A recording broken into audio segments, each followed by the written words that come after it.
Pukul 6 waktu Indonesia Barat. Radio Republik Indonesia Palembang dengan Warta Berita. Di tengah maraknya informasi, siaran diharapkan jadi media edukasi.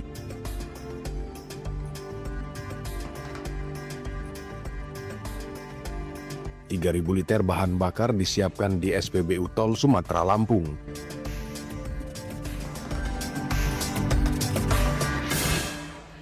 Selamat pagi, Anda sedang mendengarkan Warta Berita Radio Republik Indonesia Palembang. Selain informasi tadi, sejumlah informasi lain juga akan kami hadirkan untuk edisi hari ini, Rabu 2 April 2025 bersama saya, Dela Wawi. Inilah Warta Berita selengkapnya.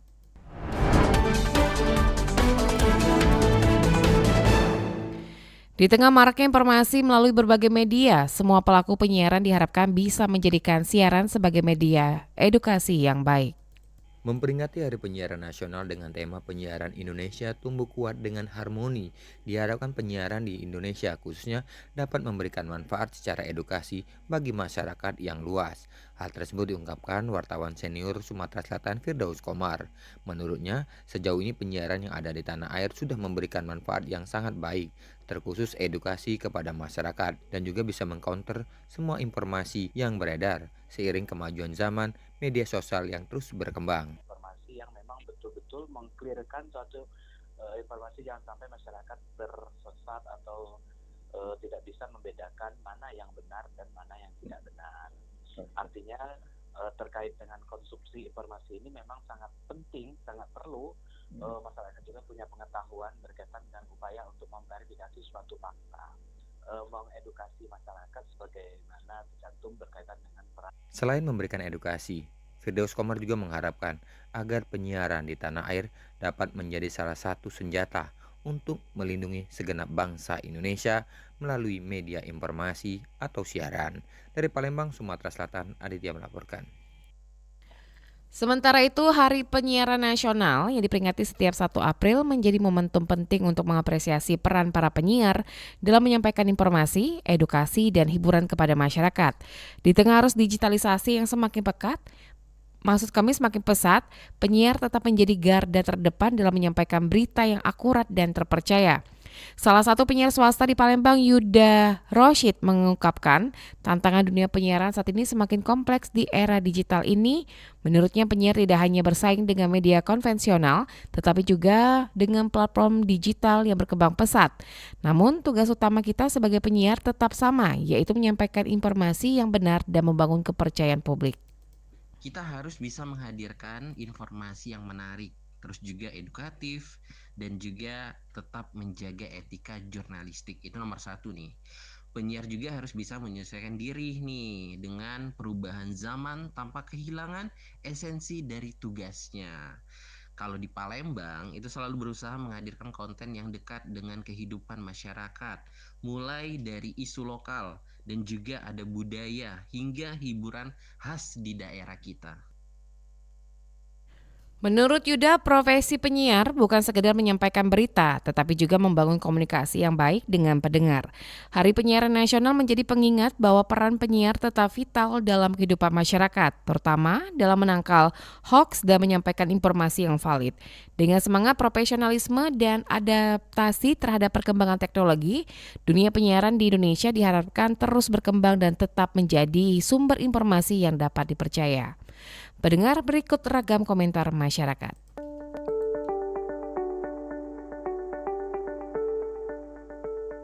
Halo, saya Nadia dari Bukit. Peringatan Hari Penyiaran Nasional seharusnya menjadi momentum bagi media untuk semakin meningkatkan kualitas pemberitaan.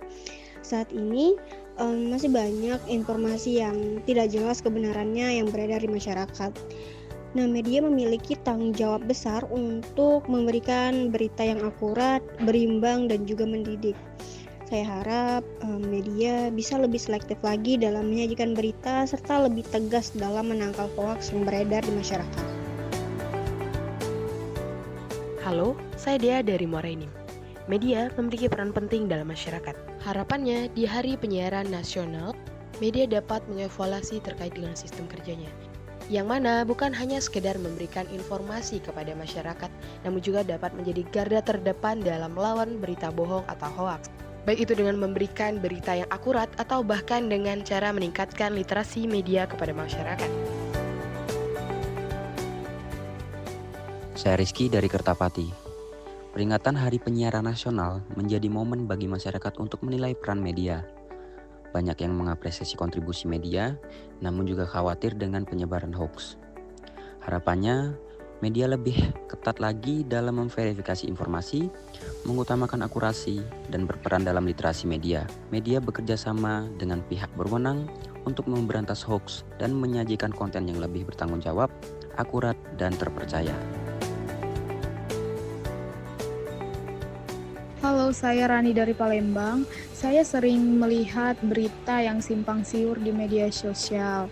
Kadang bingung mana berita yang benar atau yang salah begitu. Sehingga banyak orang yang masih mudah percaya dengan berita di internet tanpa ngecek ulang atau ngecek kebenaran dari berita tersebut.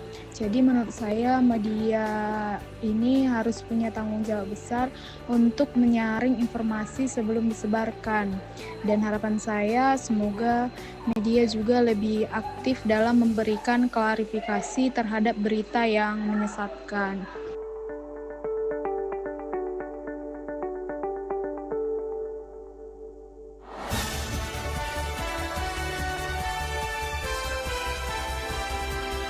Warta Berita Radio Republik Indonesia Palembang.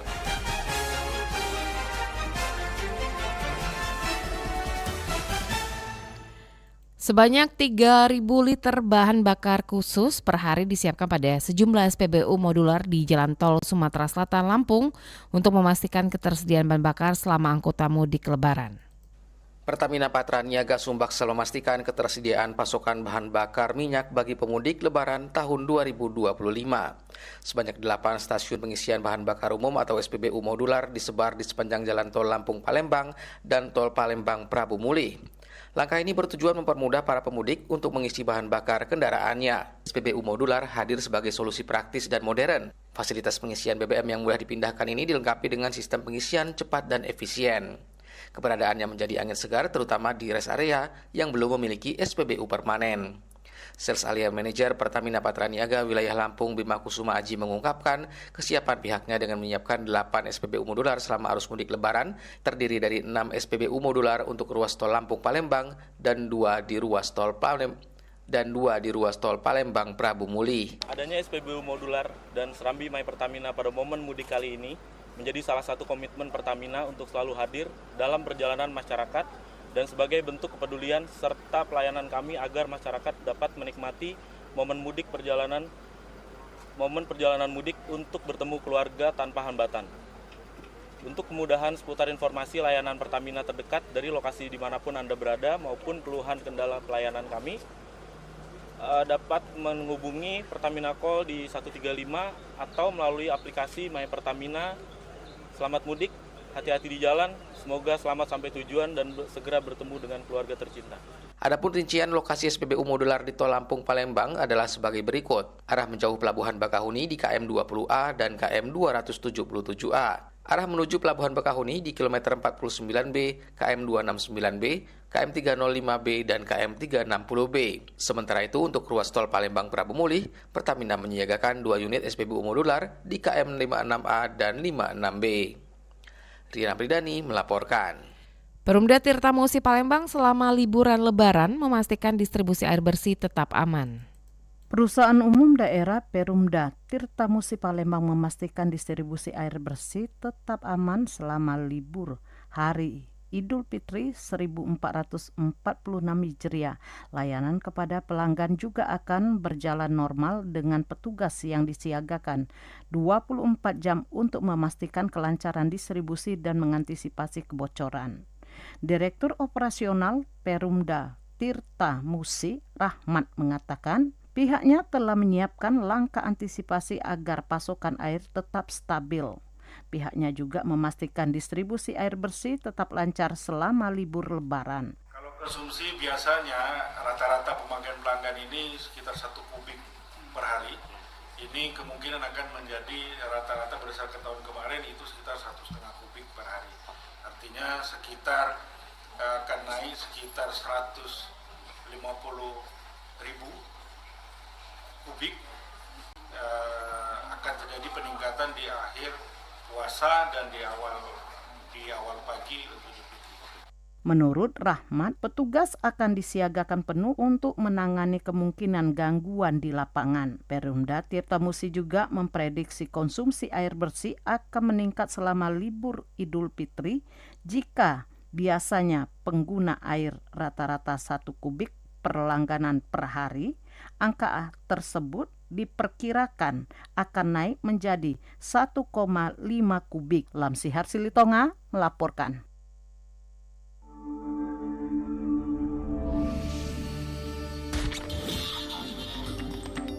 Berita Daerah Radio Republik Indonesia Palembang.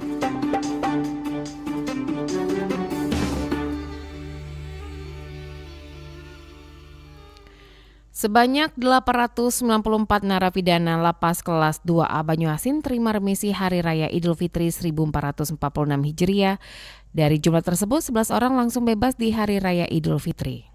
Ya, untuk tahun ini Idul Fitri 2025 kami sudah mengusulkan sebanyak 894 narapidana di Lembaga Pemasyarakatan atau Lapas Kelas 2A Banyuasin menerima remisi khusus dalam rangka Hari Raya Idul Fitri 1446 Hijriah. Penyerahan remisi ini sebelumnya telah dilakukan secara simbolis oleh Menteri Imigrasi dan Pemasyarakatan Republik Indonesia secara virtual pada Jumat 28 Maret 2025. Acara pemberian remisi ini merupakan bagian dari program nasional yang dilaksanakan serentak di berbagai lapas di seluruh Indonesia. Pusat kegiatan digelar di Lapas Cibinong dan dihadiri langsung oleh Menteri Imigrasi dan Pemasyarakatan Agus Andrianto serta Direktur Jenderal Pemasyarakatan Masyudi. Di Lapas Kelas 2A Banyuasin sendiri, pemberian remisi berlangsung di halaman aula, disaksikan langsung oleh Kepala Lapas Kelas 2A Banyuasin Tetra Destori beserta jajaran dan warga binaan penerima remisi. Tetra menjelaskan bahwa dari total 894 narapidana yang menerima remisi, 882 orang mendapatkan remisi khusus atau RK1, sementara 12 orang lainnya memperoleh remisi khusus atau RK2. Dari jumlah tersebut, 11 orang langsung dibebaskan pada Hari Raya Idul Fitri 1446 Hijriah, sedangkan 1 orang lainnya masih harus menjalani hukuman subsidiar. Dikatakan Tetra, remisi khusus 1 diberikan dalam bentuk pengurangan masa pidana, namun narapidana tetap harus menjalani sisa hukumannya. Sementara itu, remisi khusus 2 memungkinkan narapidana untuk langsung bebas jika sisa masa hukumannya telah habis setelah dikurangi remisi. 12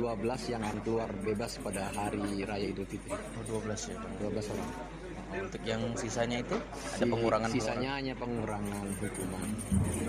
Ya tentu kami sebagai petugas pemasyarakatan harapannya adalah warga binaan yang sudah pernah bina di sini menjadi manusia yang baru, manusia yang lebih taat hukum, lebih bermanfaat untuk masyarakatnya, mengabdi ke masyarakat dan ikut membangun Indonesia ini. Program remisi ini merupakan bagian dari upaya pemerintah dalam memberikan apresiasi kepada warga binaan yang telah menunjukkan perilaku baik selama menjalani masa pembinaan. Dari Kabupaten Banyuasin, Muhammad Maulana, RRI Persatu terus mengudara untuk Indonesia.